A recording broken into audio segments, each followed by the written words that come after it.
Hello everyone, this is Priyanka and welcome back to pre explore. So आज second class रहेगी और आप सबको पता है कि मैंने एनसीईआरटी की क्लासेस स्टार्ट करी हुई हैं। क्यों स्टार्ट की हुई हैं भाई? क्योंकि आप सभी जो भी कैंडिडेट जिन्होंने भी सीटेट का एग्ज़ाम दिया था, अभी आप एकदम प्रिपेयर्ड हो जाइए बीपीएससी टीआरई 4.0 के लिए ना। तो वेट ना करें कि भाई जब आपका, क्योंकि बहुत फास्ट इनका प्रोसेस रहेगा। जब भी 4 का जो नोटिफिकेशन आएगा, जल्दी से जल्दी एग्ज़ाम हो जाएगा ना, तो अभी से आप एनसीईआरटीज़ पढ़ना शुरू कर दीजिए और स्पेशली ज्योग्राफी पे काम करें। मैं नोट्स आपकी प्रिपेयर कर रही हूँ। आपको बुक से, आपको अपने चैप्टर से जो भी समरी वाइज आपको चीज़ें प्रोवाइड कराई जा सकती हैं, आपको प्रोवाइड करा रही हूँ। पीडीएफ्स आपको मिल जाएंगी ईजिली। आप वहाँ से जो भी हाईलाइट किया हुआ है उन पोर्शन को रिवाइज करते रहें ना। खुद से चाहे तो खुद से आप नोट्स बनाइए, अदरवाइज़ मैं नोट्स बना रही हूँ और आपको नोट्स भी प्रोवाइड कराऊंगी ना। तो चलिए शुरू करते हैं वीडियो को। जो भी फर्स्ट टाइम है चैनल को सब्सक्राइब ज़रूर करेंगे और बेल आइकन को प्रेस कर दीजिएगा ताकि आपको वीडियोस की नोटिफिकेशन ना टाइमली मिलती रहे। सो भाई, सेकेंड चैप्टर है हमारा ग्लोब, अक्षांश और देशांतर। तो भाई अगर हम अर्थ ग्लोब को देखते हैं ना, तो ग्लोब कैसा है, हमारी पृथ्वी कैसी है। हमारी जो पृथ्वी है ना, गोलाकार नहीं है। यह उत्तर एवं दक्षिण ध्रुवों पर थोड़ी सी चपटी और मध्य में थोड़ी सी उभरी हुई हमें नज़र आती है ना। तो एक चीज़ ये क्लियर हुआ कि जो हमारी पृथ्वी है उसे हम स्फेरिकल नहीं कह सकते हैं। वो हल्का अंडे के शेप में होती है, गोलाकार एकदम ना होकर के यहाँ पे हल्का चिपटी हुई आपको नज़र आएगी ध्रुवों पर, और बीच में उभरी हुई नज़र आती है। और ये हमारा कहलाता है ग्लोब।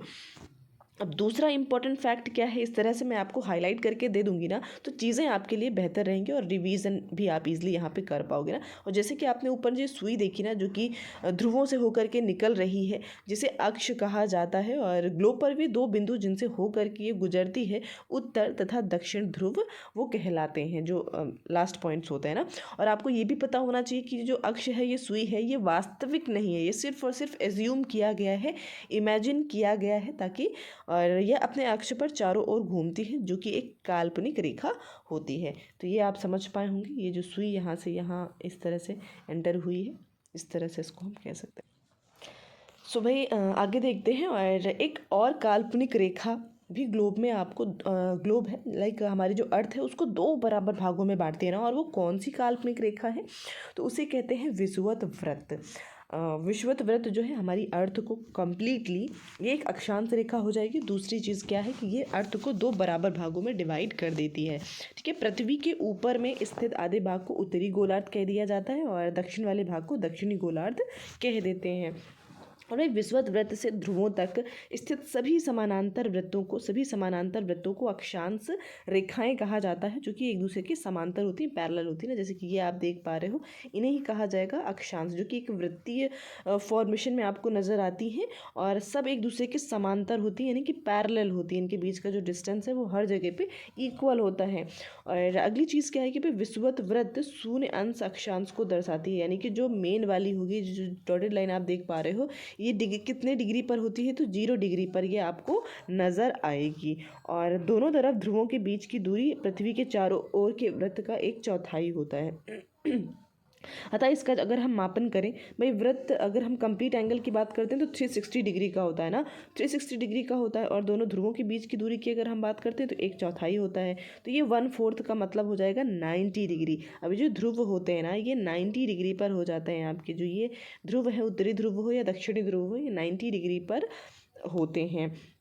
ये चीज़ क्लियर हुआ होगा। अभी इन्हीं को हम डिटेल में समझते हैं कि जो आपके अक्षांश रेखाएं होती हैं ना, अक्षांश रेखाओं को क्या कहते हैं, कर्क रेखा क्या होती है। जैसे कि इस पिक्चर में आप देख पा रहे हो ना, इस पिक्चर के थ्रू पहले समझने की कोशिश करेंगे। ये जो मिड में आप डॉटेड लाइन देख रहे हो, 0 डिग्री यहाँ पे लिखा हुआ है, इसे कहा जाता है विषुवत वृत्त। यानी कि एक तरह से अगर हम इसे क्या कहते हैं भाई, तो ये ऐसी रेखा है जो अर्थ को दो बराबर भागों में बांटती है। विषुवत वृत्त कह लीजिए, या इसी को हम इक्वेटर कहते हैं। और इसके जो ऊपर वाला भाग है, इसे उत्तरी अक्षांश कहेंगे, और नीचे वाला जो भाग होता है ये दक्षिणी ध्रुव की तरफ बढ़ता है। और ये दूसरी लाइन आप उत्तर की तरफ जाते हो तो 23.5 डिग्री उत्तर की तरफ जो है 23.5 डिग्री की तरफ जो ये लाइन आपको नज़र आ रही है इसे कर्क रेखा कहते हैं, यानी कि ट्रॉपिक ऑफ कैंसर बोलेंगे। और सबसे ऊपर वाला ये पोर्शन जो देखोगे आप 66.5 डिग्री उत्तरी अक्षांश की तरफ जाएंगे, यानी कि 66.5 डिग्री। तो इसे कहा जाता है उत्तरी ध्रुव व्रत। इसे क्या कहते हैं भाई? उत्तरी ध्रुव व्रत के नाम से जानेंगे। और यही से दक्षिण की तरफ आते हैं तो ये डॉटेड लाइन जो आपको नज़र आ रही है इसे मकर रेखा कहा जाएगा। ये भी वही 23.5 डिग्री दक्षिण की तरफ होता है, दिशाओं का ध्यान रखेंगे ना। और ये वाला जो है इसे कहा जाएगा दक्षिण ध्रुव व्रत, जो कि 66.5 डिग्री दक्षिण की तरफ आपको नज़र आता है। तो इस तरह से इन रेखाओं के बारे में हम थोड़ा सा पढ़ेंगे, जानेंगे कि ये कहाँ कहाँ से किस तरह से चीज़ें हैं। तो यही यहाँ पे आपको दिया भी कहना कि कुछ महत्वपूर्ण अक्षांश रेखाएं हैं, कौन कौन सी हैं मैंने आपको इस फिगर में इंडिकेट कर दिया है ना। सो भाई उत्तरी गोलार्ध में जैसे कि कर्क रेखा 23.5 डिग्री पर है, और फिर दक्षिणी गोलार्ध में मकर रेखा हो जाता है, फिर विषुवत व्रत 66.5 डिग्री उत्तर की तरफ है, और विषुवत रेखा 66.5 डिग्री दक्षिण में दक्षिण ध्रुव पर स्थित है ना। ताप के पृथ्वी के ताप कटिबंध कौन कौन से हैं अभी उसी फिगर में फिर से दिखाती हूँ आपको।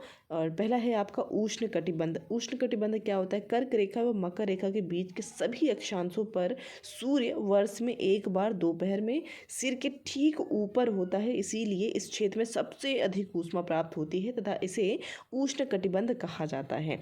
तो इस चीज़ को आप समझने की कोशिश करेंगे।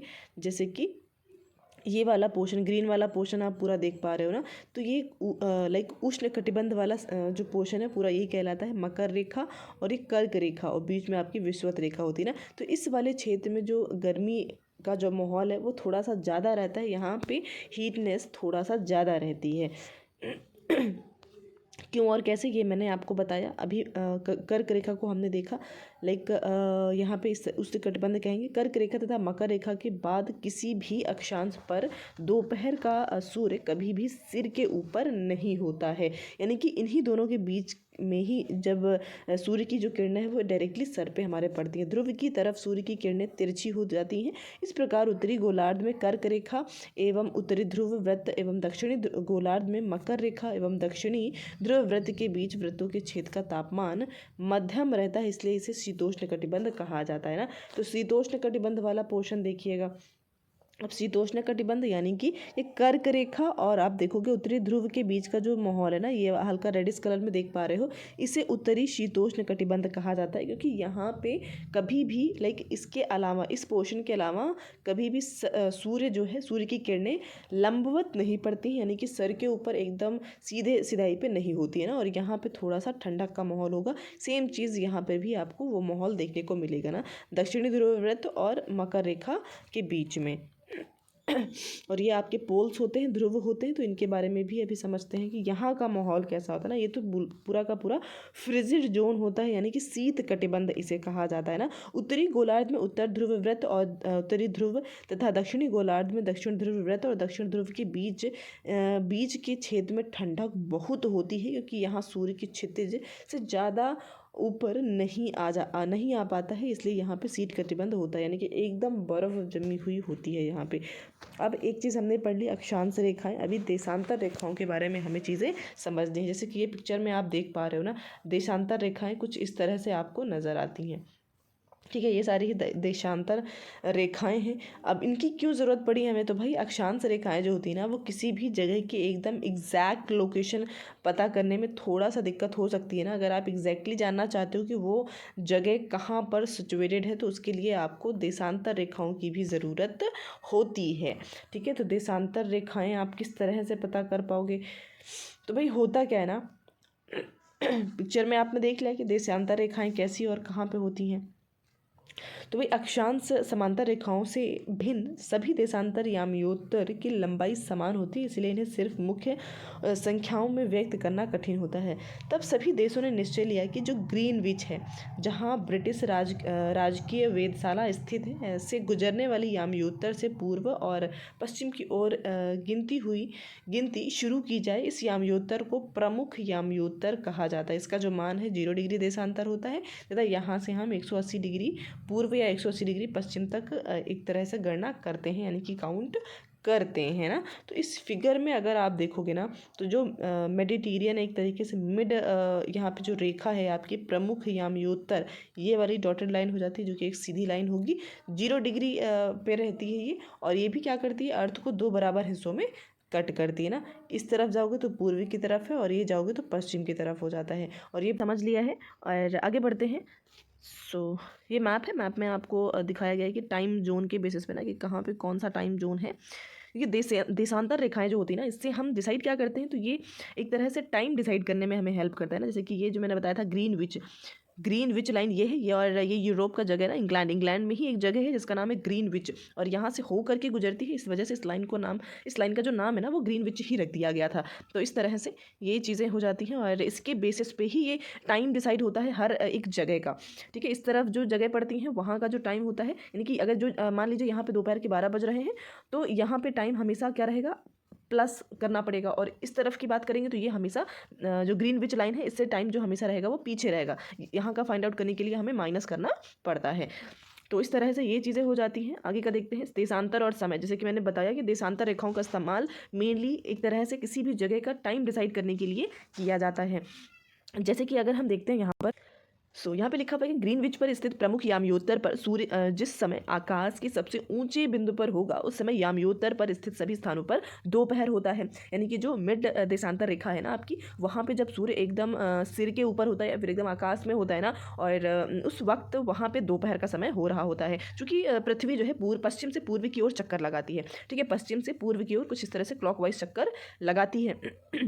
अतः वे स्थान जो ग्रीनविच के पूर्व में है उनका समय ग्रीनविच के समय से आगे चल रहा होता है, और जो पश्चिम में है वो उनका समय जो है वो ग्रीनविच से पीछे चल रहा होता है ना। ये चीज़ मैंने आपको जैसे कि फिगर में ही बताई ना कि ये ग्रीनविच लाइन जो कि ये आप देख पा रहे हो, अगर हम पूर्व की तरफ जाएंगे तो इनका समय हमेशा आगे रहता है, और इनका समय अगर हम देखते हैं ना, लाइक पश्चिम वालों का ग्रीनविच से समय जो है हमेशा पीछे रहता है, यानी कि यहाँ पे माइनस करना पड़ जाता है। यही लाइन यहाँ पे आपको समझाने की कोशिश कर रहे हैं। तो आगे मान लीजिए टाइम निकालने के लिए आता है आपको फाइंड आउट करने के लिए। तो जैसे कि हमें पता है कि पृथ्वी लगभग 24 घंटे में अपने अक्ष पर 360 डिग्री घूमती है, कि भाई गोलाकार है तो उस तरह से वो चीज़ें लगती है। 360 डिग्री घूमती है लगभग 24 घंटे में अर्थात 1 घंटे में 15 डिग्री, और अगर हम देखते हैं ना तो 4 मिनट में 1 डिग्री घूमती है। ठीक है भाई, जब 24 घंटे में 360 डिग्री घूमती है तो 1 घंटे में कितना घूमेगी, 360/24 कर दीजिए तो 15 डिग्री आ जाएगा। और यहीं पे अगर हम 4 मिनट में देखते हैं कि कितनी डिग्री घूम रही है ना, तो 4 मिनट में एक डिग्री यहाँ पे ये घूमेगी। 4 मिनट में कितना घूमेगी, 1 डिग्री घूमेगी। तो इस प्रकार ग्रीनविच में दोपहर के 12 बजते हैं। भाई दोपहर का मतलब है 12 बजा दिया हमने यहाँ पे।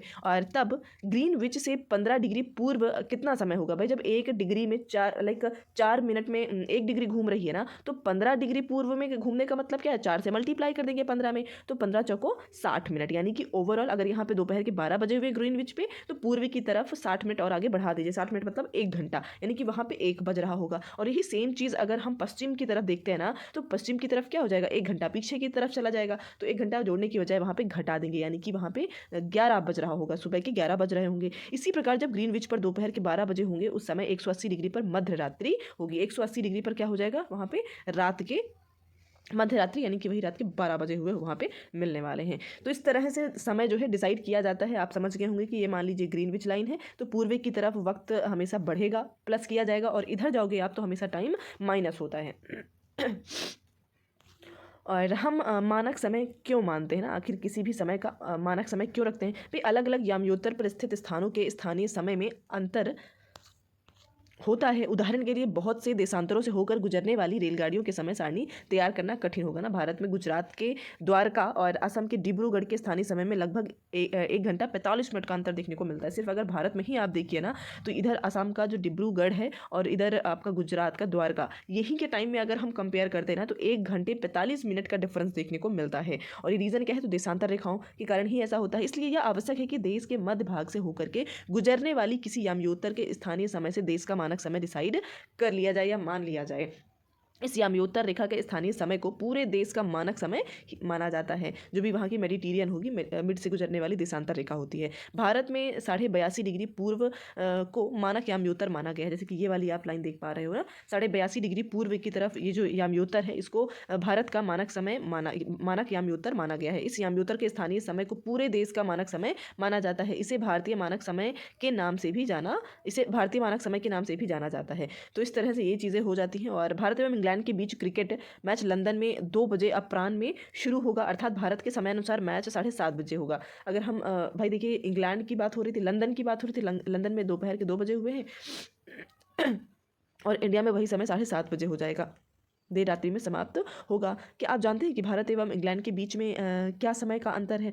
तो चलिए फाइंड आउट कर सकते हैं इस चीज़ को ना, जैसे कि वहाँ पे अगर दोपहर के 2 बज रहे होंगे तो आप इस चीज़ को कैलकुलेट करके देख सकते हो। भारत ग्रीनविच के पूर्व में 82.5 डिग्री में स्थित है, जहाँ समय का जहाँ यहाँ का समय जो है ग्रीनविच समय से 5 घंटा 30 मिनट आगे रहता है, 5.5 घंटे। ठीक है, ग्रीनविच से 5.5 घंटे आगे चलता रहता है ना, तो इसलिए जब लंदन में दोपहर के 2 बजे होंगे तब भारत में शाम के 7:30 बजे होंगे ना। 2 में आप अगर 2 बजे हुए हैं तो उसमें आप 5.5 घंटे ऐड ऑन कर लीजिए, तो ईजिली आप फाइंड आउट कर पाओगे ना। 5, 6, 7, 7 बज गए और 30 मिनट, ये तो वहाँ पे इस वजह से भारत में 7:30 बजे हुए हैं।